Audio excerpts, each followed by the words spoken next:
Assalamu alaikum dear students, how are you all? I hope you will be fine. So let's discuss our topic, but first we discuss day. It's Wednesday and date is 18th March 2026. So let's start our topic. Now we start our grammar section. First we have define neuter gender.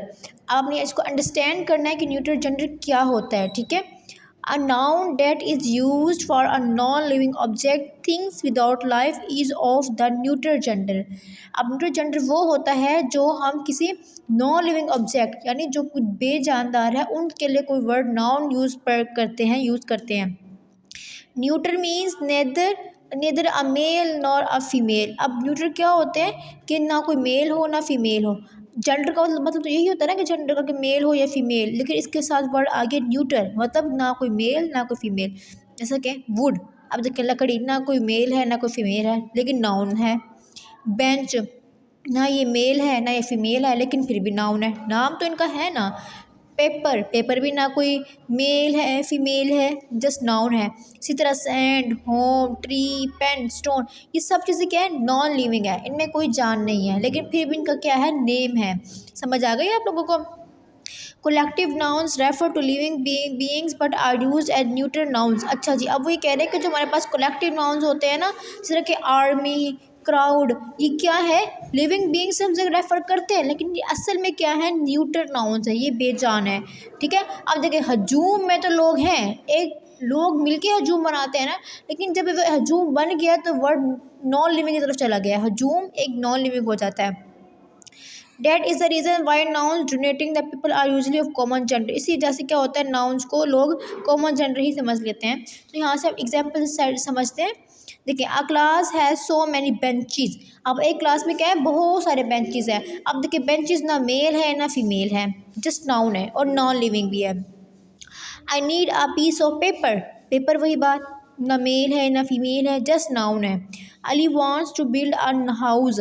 House क्या है, घर, तो ये घर है noun, लेकिन noun की कौन सी टाइप है, ये सारी न्यूटर जेंडर नाउन्स. ठीक है. What I want is some peace, सुकून. The crowd was excited. अब देखिए क्राउड क्या है, कलेक्टिव नाउन है ये. ठीक है. बना बेशक लोगों से ही है लेकिन जब वो बन गया तो क्या बन गया, न्यूटर जेंडर नाउन बन गया है. ठीक है. तो ये हो गया. Then we have underline the neuter gender words in the given sentences. ठीक है. हमने यहाँ करना है, इनको अंडरलाइन करना है. First we have the toy car raced across the floor. जो टॉय कार है ना वो क्या है, फ्लोर पर चल रही है, फ्लोर पर रेस लगा रही है. अब देखिए टॉय कार को अंडरलाइन किया हुआ है, इसका मतलब ये है कि ना ये मेल है ना फीमेल है, जस्ट न्यूटर जेंडर है. ठीक है. Then we have basketball bounce on the court. यहाँ पे basketball. The umbrella protected the person from the rain. बारिश से अम्ब्रेला ने शख्स को बचाया या शख्स को बचाया, तो इसमें अम्ब्रेला है. ठीक है. Then we have the pencil eraser and rubbed away the mistake, the football flew through the air. अब देखिए ये सारे क्या है, नॉन लिविंग है बट नाउन है. So then we have defined article the. यहाँ पर एग्जाम्पल्स डिफाइन लिखी हुई, यहाँ पे देखिएगा पहले. There are two types of articles in English language, the definite article the and indefinite article a और an. The is use to specify a person, place और थिंग. द हम यूज़ करते हैं किसी शख्स को स्पेसिफाई करने के लिए, इसको मखसूस दिखाने के लिए. ठीक है.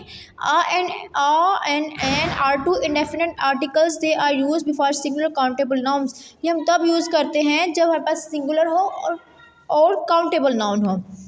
यहाँ से आप एग्जाम्पल समझिएगा. The is use to indicate a singular common noun but it represents a whole class.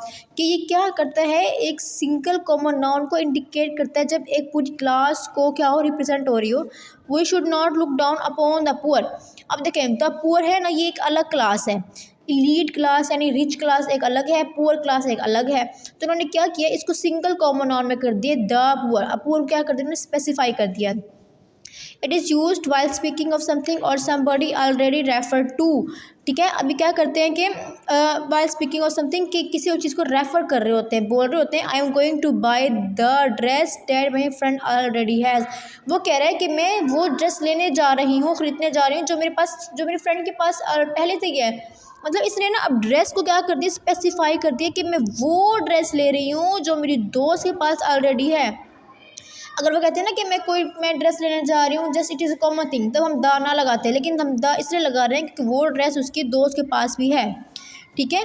Then it is use while referring the names of journals, books, holy books and newspaper. अच्छा, अब इसमें क्या होता है, हम कोई journals आ जाए, कोई बुक आ जाए, उसके बारे में साथ में सफाई करते हैं। जैसे कि he recites the holy Quran daily. अब देखिए होली कुरान क्या है, हमारी एक मुकद्दस किताब है, ये कोई आम किताब नहीं है, तो हम यहाँ पे क्या यूज़ करते हैं, the holy Quran daily. Then we have it is use before the names of rivers, seas, oceans and mountains. ये हम यूज़ करते हैं रिवर्स के साथ, सीज, ओशंस, माउंटेन्स, क्योंकि ये इनके नेम्स क्या है, स्पेसिफाई हैं, प्रॉपर नाउन्स हैं। द इंडस रिवर, ये देखिए द रिवर, यहाँ पे क्या इंडस रिवर है, यहाँ पे द यूज हुआ है, फॉल्स इनटू द अरेबियन सी। ये अलग है, ये अलग है, लेकिन दोनों क्या है, प्रॉपर है, तो हमने द यूज़ किया, ठीक है। अब आपने ये भी तीनों सारे ऐसे अंडरस्टैंड कर लेने हैं, और आपने क्या करना है, इन डिफाइंस को ना, इन डिफाइंस को, इस वाले डिफाइन को भी और साथ इस वाले डिफाइन को भी याद करके नोटबुक पे लिखना है, ये आपका काम है, समझ आ रही है। और साथ एक एक दो एग्जाम्पल भी देनी है, ठीक है। अपना ख्याल रखिएगा, अल्लाह हाफिज़।